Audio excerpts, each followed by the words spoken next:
My name is Tiana Burda. I have two older brothers, Chris and Tyler, and a 4-year-old nephew, Jacoby. My parents, Joel and Jan, have been married for 38 years.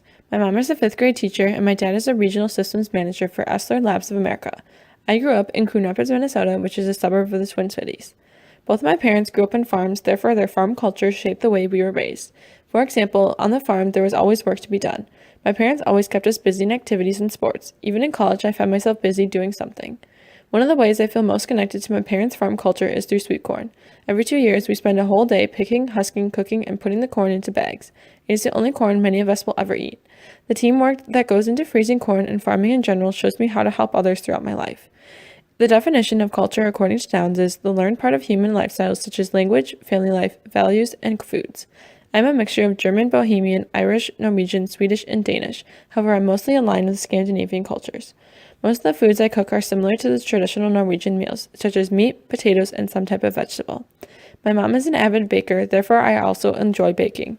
Around Christmas time, there are always lots of Christmas cookies, such as the traditional Norwegian desserts, krumkaka, rosettes, and lefse. In my family, we have this saying, "It's a brewer thing," which describes anything we might do that others would think is different. For example, my family members can talk to strangers about anything for a long period of time. As I have gotten older, I realize that I talk a lot as well. Some say it's a brewer thing, but it's also a Scandinavian trait. In my family, I was raised to believe the only way to do, be, and become who I want was through college. Teachers in high school asked about my plans after graduation, socializing me to believe that college was the only option. I was also socialized to believe that I can achieve anything I want by working hard. Many of my family members dedicated time to achieve their goals, which inspires me to be as successful.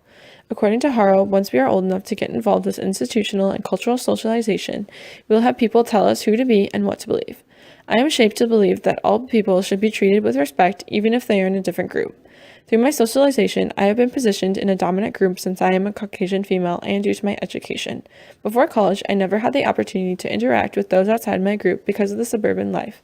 In Arrow 2 of Haro's cycle of socialization, the category describes the enforcements which occur when one starts to realize the injustices others face. Through college, I've been able to see some of these injustices in those in other groups and start to work towards equality from the dominant group standpoint. Before this project, I did not know that my parents were the first in their families to go to college. It was interesting for me to learn that though it was expected for me to go to college, it was not as important for my grandparents because of the social standards of their societies. I also learned a lot about my Scandinavian heritage and the daily occupations I engage in that stem from my ancestors. For example, I thought eating a meat, potato, and vegetable was a standard American meal. However, I realized this ideal actually came from Scandinavia. Through this assignment, I have learned a lot about myself and how various cultures came together to form me.